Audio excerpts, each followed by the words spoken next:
Hello friends, welcome back to our channel Chandrasekhar Learning Info. This is Chandrasekhar. Friends, today we are going to learn one interesting topic, that is articles. Okay, let's start the topic. Friends, English grammar lo a and the ఈ మూడింటిని articles అంటాం. ఏ and the ఈ articles అనేవి English గ్రామర్లో చాలా important role play చేస్తాయి. మనం వీటిని ఖచ్చితంగా నేర్చుకోవాలి. వీడియోని లాస్ట్ వరకు చూడండి, మీకు ఖచ్చితంగా దీని మీద కంప్లీట్ క్లారిటీ వస్తుంది. ఫ్రెండ్స్, ఈ ఆర్టికల్స్ అనేవి డెమోన్స్ట్రేటివ్ అడ్జెక్టివ్స్ అని కూడా పిలుస్తారు. ఆర్టికల్స్ని నౌన్స్కి ముందు అంటే పేర్లకి ముందు యూజ్ చేస్తామన్నమాట. ఫ్రెండ్స్, ఈ ఆర్టికల్స్ని వాటి యూసేజ్ని బట్టి సపరేట్ చేయడం జరిగింది. అవి ఎలా అంటే, ఆర్టికల్స్ అనేవి two types, definite article and indefinite article. ఇక్కడ డెఫినెట్ ఆర్టికల్ అంటే ది, ఇండెఫినెట్ ఆర్టికల్ అంటే ఏ ఆర్ యాన్. ఇక్కడ ది అంటే లిటరల్గా దీని మీనింగ్ వచ్చేసి ఆ, అంటే ఆ పర్టికులర్ అని చెప్తాం కదా, పర్టికులర్గా ఏదైనా చెప్తాం కదా, స్పెసిఫిక్గా ఏదైనా చెప్పేటప్పుడు అంటే నిర్దిష్టంగా ఏదైనా చెప్పేటప్పుడు ఈ ది అనే ఆర్టికల్ని యూజ్ చేస్తాం. ఆ పుస్తకం, ఆ మనిషి, అలా. ఇక్కడ ఇండిఫినిట్ అంటే ఏ ఆర్ యాన్ అని చెప్పాను కదా, దీనికి లిటరల్గా మీనింగ్ వచ్చేసి ఒక అని అర్థం, ఏదైనా ఒకటి అని అర్థం. అయితే ఇక్కడ డిఫరెంట్ ఆర్టికల్ అంటే ఇండెఫినిట్ ఆర్టికల్ అంటే మీరు డిఫరెన్స్ తెలుసుకోవాలి. డిఫరెన్స్ ఏంటంటే, ఇక్కడ ఎగ్జాంపుల్స్ చూడండి. Let's read A book, let's read the book. ఇక్కడ రెండు సెంటెన్స్ ఉన్నాయి. ఈ సెంటెన్స్లో ఒక దగ్గర ఏ ఉంది, ఒక దగ్గర ది ఉంది. అంటే ఇక్కడ ఏ అనే ఆర్టికల్ యూజ్ చేసాం, ఇక్కడ ది అనే ఆర్టికల్ యూజ్ చేసాం. కానీ డిఫరెన్స్ అనేది ఇప్పుడు చూద్దాం. ఇక్కడ లెట్స్ రీడ్ ఏ బుక్ అంటే ఒక పుస్తకం చదువుదాం, అంటే ఒక పుస్తకం చదువుదామంటే అది ఏదైనా అయి ఉండొచ్చు. అదే పర్టికులర్గా అంటే స్పెసిఫిక్గా చెప్పలేదన్నమాట, అంటే నాన్ స్పెసిఫిక్. ఇలా నాన్ స్పెసిఫిక్గా ఏదైనా చెప్పినప్పుడు ఈ నౌన్ ఉంది కదా, బుక్ అనే నౌన్, ఈ నౌన్కి ముందు ఏ యూజ్ చేస్తాం. ఒక పుస్తకం చదువుదాం అలా. ఇది చూడండి, లెట్స్ రీడ్ ద బుక్ అంటే ఒక పుస్తకం పర్టికులర్గా అంటే స్పెసిఫిక్గా చెప్తున్నాం. ఒక పుస్తకం చదువుదాం అంటే అది ఆ పుస్తకం చదువుదాం అని చెప్తున్నట్టు అనమాట. లెట్స్ రీడ్ ద బుక్ పర్టికులర్గా చెప్పినట్టు. ఇది డెఫినెట్ ఆర్టికల్కి ఇండెఫినెట్ ఆర్టికల్కి డిఫరెన్స్. ఫ్రెండ్స్, ఇక్కడ డెఫినెట్ ఆర్టికల్ అంటే ది ఒకటే ఉంది. ఇక్కడ ఇండెఫినెట్ అంటే టూ ఉన్నాయి, ఏ ఆర్ యాన్.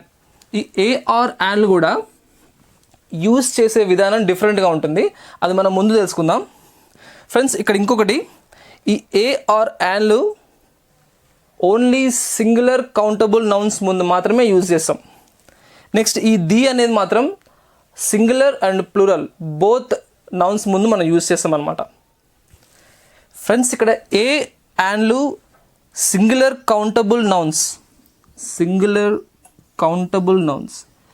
ముందు యూజ్ చేస్తామని చెప్పాను. సింగులర్ కౌంటబుల్ నౌన్స్ అంటే ఇప్పుడు బుక్ అంటే పుస్తకం,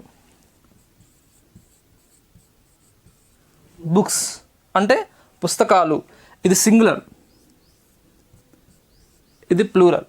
సో ఇక్కడ సింగులర్ ప్లూరల్ అంటే మీకు తెలిసిపోయింది. కౌంటబుల్ అంటే ఏదైతే మనం లెక్కించగలమో, ఏదైతే మనం కౌంట్ చేయగలుగుతామో వాటిని కౌంటబుల్ నౌన్స్ అంటారు. సో ఇక్కడ వన్ బుక్ అని చెప్తేప్పుడు ఏ బుక్ అని చెప్పచ్చు. సో ఇది కౌంటబుల్ అనమాట, కౌంటబుల్ నౌన్ అనమాట. ఇది సింగులర్ కౌంటబుల్ నౌన్. సో ఇక్కడ పెట్టకూడదు. ఇక్కడ ఏ బుక్ అనేది కరెక్ట్, ఇక్కడ ఏ బుక్ అని చెప్తే తప్పు అనమాట. ఇక్కడ ఏ బుక్ అంటే కరెక్ట్, ఇక్కడ ఏ బుక్స్ అంటే తప్పు.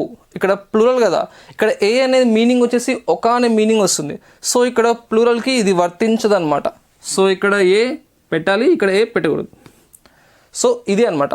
ఇక్కడ వచ్చేసి singular and plural nouns both రెండింటి దగ్గర మనం ది అనే ఆర్టికల్ని యూజ్ చేయొచ్చు అనమాట. ఫ్రెండ్స్, మనం డెఫినెట్ ఆర్టికల్కి ఇండెఫినెట్ ఆర్టికల్కి డిఫరెన్స్ చూసాం. ఇప్పుడు ఇండెఫినెట్ ఆర్టికల్ గురించి మనం తెలుసుకుందాం. ఇండెఫినెట్ ఆర్టికల్ అంటే చెప్పాను కదా, ఏ యాన్. కానీ ఈ ఏ యాన్లు కూడా డిఫరెంట్గా మనం యూజ్ చేస్తామన్నమాట. అంటే ఇవి యూజ్ చేసే విధానంలో డిఫరెన్స్ ఉంటుంది. అది ఎలాంటి ఇప్పుడు చూద్దాం. ఏ అనేది ఎక్కడ యూజ్ చేస్తామంటే, a is used before a word beginning with a consonant sound. An is used before a word beginning with a vowel sound. అంటే ఏదైనా వర్డ్ కాన్సోనెంట్ సౌండ్తో మొదలైతే అక్కడ దానికి ముందు మనం ఏ అనే ఆర్టికల్ని యూజ్ చేస్తాం. అలానే ఇక్కడ ఏదైనా వర్డ్ ఓవెల్ సౌండ్తో మొదలైతే ఆ వర్డ్కి ముందు యాన్ అనే ఆర్టికల్ యూజ్ చేస్తాం. అదే డిఫరెన్స్. ఈ ఇండిఫినిట్ ఆర్టికల్లో ఏ యాన్ రెండు ఉన్నాయి కదా, ఈ ఏ యాన్ ఇలా యూజ్ చేయాలన్నమాట. కాన్సోనెంట్ సౌండ్ వస్తేనేమో ఏ, ఓవెల్ సౌండ్ వస్తే an. Once again I'm repeating friends, consonant sound వస్తే అక్కడ వచ్చేసి ఏ అనే ఆర్టికల్ని యూజ్ చేయాలి. ఓవెల్ సౌండ్తో మొదలైతే ఆ వర్డ్ దానికి ముందు యాన్ అనే ఆర్టికల్ యూజ్ చేయాలి.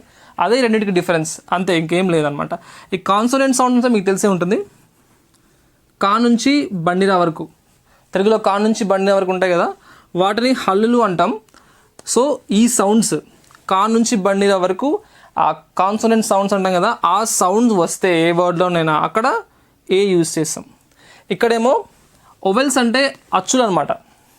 సో ఆ నుంచి అమ్మ వరకు ఏ అయినా సరే ఆ వర్డ్స్లో ఆ సౌండ్తో వస్తే అక్కడ యాన్ యూజ్ చేస్తాం. ఇక్కడ చూడండి కొన్ని ఎగ్జాంపుల్స్ ఉన్నాయి. బుక్, ఏ బుక్, ఒక బుక్ అంటే ఒక పుస్తకం. ఏ book, a pen, A car. ఇక్కడ చూడండి, an apple, an elephant, an orange. ఇక్కడ చూస్తే అన్ ఆర్, ఇక్కడ హెచ్తో మొదలవుతుంది. చాలామంది ఒక చిన్న కన్ఫ్యూషన్ ఉంటుంది. అదేంటంటే ఏకి యాన్కి యాక్చువల్గా ఇది సౌండ్తో, ఇక్కడ సౌండ్ని బేస్ చేసుకొని ఈ ఆర్టికల్ని మనం యూజ్ చేయాలి. అంతేగాని ఇక్కడ లెటర్, ఇది కాన్సోనెంట్ లెటర్ కాబట్టి దీనికి ముందు ఏ పెడతా అంటే కుదరదు. ఎలా అంటే ఇక్కడ ఇప్పుడు హెచ్ ఉంది, ఈ హెచ్ అనేది కాన్సోనెంట్ లెటర్. సో కానీ దీనికి ముందు యాన్ వచ్చింది. ఎందుకు వచ్చింది? ఎందుకంటే ఈ అవర్లో హెచ్ సైలెంట్. సో యాక్చువల్లీ దీన్ని ఆర్, సో హెచ్ సైలెంట్ కాబట్టి అనార్. సో ఇక్కడ పలికేది ఇక్కడి నుంచి పలుకుతుంది అనమాట, ఓ పలుకుతుంది అనమాట, హెచ్ పలకట్లేదు. సో ఫ్రెండ్స్, మనం లెటర్ని బేస్ చేసుకొని ఆర్టికల్ని రాయొద్దు, సౌండ్ని బేస్ చేసుకొని ఆర్టికల్ని రాయాల్సి ఉంటుంది. ఫ్రెండ్స్ ఇక్కడ చూడండి ఇంకోటి, అబ్రివేషన్స్ ముందు కూడా ఈ ఆర్టికల్స్ యూజ్ చేస్తాం. ఇక్కడ ఎస్ ఉంది, ఎస్ఐ అంటే ఇక్కడ ఎస్కి ముందు యాన్ వచ్చింది, ఇక్కడ ఎస్ అంటే ఎస్ అంటే అది ఓవెల్ సౌండ్ అనమాట. సో అందుకే ఇక్కడ యాన్ యూజ్ చేసామన్నమాట. ఫ్రెండ్స్ ఇక్కడ ఒక నోట్ ఉంది చూడండి. ఫ్రెండ్స్ ఏ వర్డ్ అయినా అంటే ఇక్కడ ఈ ఏలో, ఈ ఆర్టికల్ ఏలో ఒక నోట్ ఉంది. ఏంటంటే ఏ వర్డ్ అయినా యూతో కానీ ఈయూతో కానీ స్టార్ట్ అయ్యి దాని సౌండ్ యూ అని వచ్చినప్పుడు అక్కడ ఏ యూజ్ చేయాలి. ఇక్కడ చూడండి ఒక ఎగ్జాంపుల్, ఇది యూనివర్సిటీ. ఈ యూనివర్సిటీలో స్టార్టింగ్ యూ ఉంది అంటే ఇది ఓవెల్, యూ అనేది ఓవెల్. యాక్చువల్గా ఓవెల్స్ ఏంటి? AEIOU, ఇవి ఓవెల్స్ కదా. ఇది ఓవెల్ లెటర్, ఇది ఓవెల్ లెటర్తో స్టార్ట్ అయినా కూడా దీని సౌండ్ వచ్చేసి యూ ఇలా వచ్చినప్పుడు, ఏ వర్డ్ అయితే యూ కానీ ఈయూతో కానీ స్టార్ట్ అయ్యి దాని సౌండ్ యూ అని వచ్చినప్పుడు అక్కడ మనం ఏ అనే ఆర్టికల్ని యూజ్ చేయాలి. ఇంకోటి ఫ్రెండ్స్, ఓతో స్టార్ట్ అయ్యి వా అనే శబ్దం వచ్చినప్పుడు దానికి ముందు ఏ అనే ఆర్టికల్ని యూజ్ చేయాలి. ఇలా ఏ 1 రూపీ, ఇక్కడ ఓ వచ్చింది, శబ్దం సౌండ్ చూడండి, వా 1,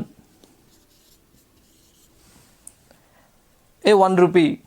ఇక్కడ ఈయూ చూడండి, యూరోపియన్, ఈయూ వచ్చింది, యూ అనే సౌండ్ వచ్చింది. సో ఇక్కడ ఆర్టికల్ ఏ యూజ్ చేసాం. ఫ్రెండ్స్ మనం ఇండెఫినిట్ ఆర్టికల్ని ఎలా యూజ్ చేయాలో చూసాం. ఇప్పుడు ఎక్కడ యూజ్ చేయాలో చూద్దాం. ఇక్కడ చూడండి, number 1, in the sense of every or at the rate of, అంటే ప్రతి ఆర్ చొప్పున అనే అర్థాలతో చెప్పేటప్పుడు మనం ఏ ఆర్ యాన్ యూజ్ చేస్తాం. ఎగ్జాంపుల్స్ చూడండి, she earns 1 lakh rupees a month, ఆమె ప్రతి నెల 1,00,000 రూపాయలు సంపాదిస్తుంది. I cell bananas at 40 rupees a dozen, నేను అరటిపళ్ళు డజన్ 40 రూపాయల చొప్పున అమ్ముతున్నాను. ఇలా చెప్పేటప్పుడు మనం ఏ ఆర్ యాన్ని యూజ్ చేస్తాం. నెంబర్ 2 ఇన్ ఎక్స్క్లామేటరీ సెంటెన్స్ అంటే ఆశ్చర్యార్థక వాక్యాల్లో. ఎగ్జాంపుల్స్ చూడండి. What a smart boy he is, ఎంత స్మార్ట్ బాయ్ అతను. What a smart boy he is. A. What an excellent idea. So ఇక్కడ ఎక్స్క్లామేటరీ సెంటెన్స్ ఆశ్చర్యార్థకం. Okay. Next number 3 to represent a class ఒక వర్గాన్ని తెలియజేసేటప్పుడు. ఎగ్జాంపుల్ చూడండి. A dog is a faithful animal అంటే dog అనేది విశ్వాసకరమైన జంతువు. అంటే ఇక్కడ డాగ్ అనేది ఒకటి కాదు, అంటే అన్ని డాగ్స్కి అది వర్తిస్తుంది. అంటే ఒక వర్గాన్ని తెలియజేస్తున్నాం కదా ఇక్కడ. So it means all dogs. Number 4 before the names of occupation, profession are trade అంటే వృత్తి, వ్యాపారాల ముందు, వీటికి ముందు కూడా ఈ ఏ అని యూజ్ చేస్తాం అనమాట. ఎగ్జాంపుల్స్ చూద్దాం. Examples I'm an architect, she is a doctor, ఇలా. Number 5 in the sense of certain ఏదో ఒక అనే అర్థంతో చెప్పినప్పుడు. ఎగ్జాంపుల్ చూద్దాం. Yesterday a bird came to my house to drink water, ఒక పక్షి, అలా. Number 6 in the numerical sense of 1 ఒక అనే అర్థంతో చెప్పినప్పుడు. ఎగ్జాంపుల్ చూద్దాం. 12 inches make a foot, 12 inches ఒక ఫుట్ అని చెప్పేటప్పుడు. Okay friends, if you like this video give you like and share with your friends and family members, and don't forget to subscribe. We will meet in the next video. Until then, this is Chandrasekhar signing off. Bye bye.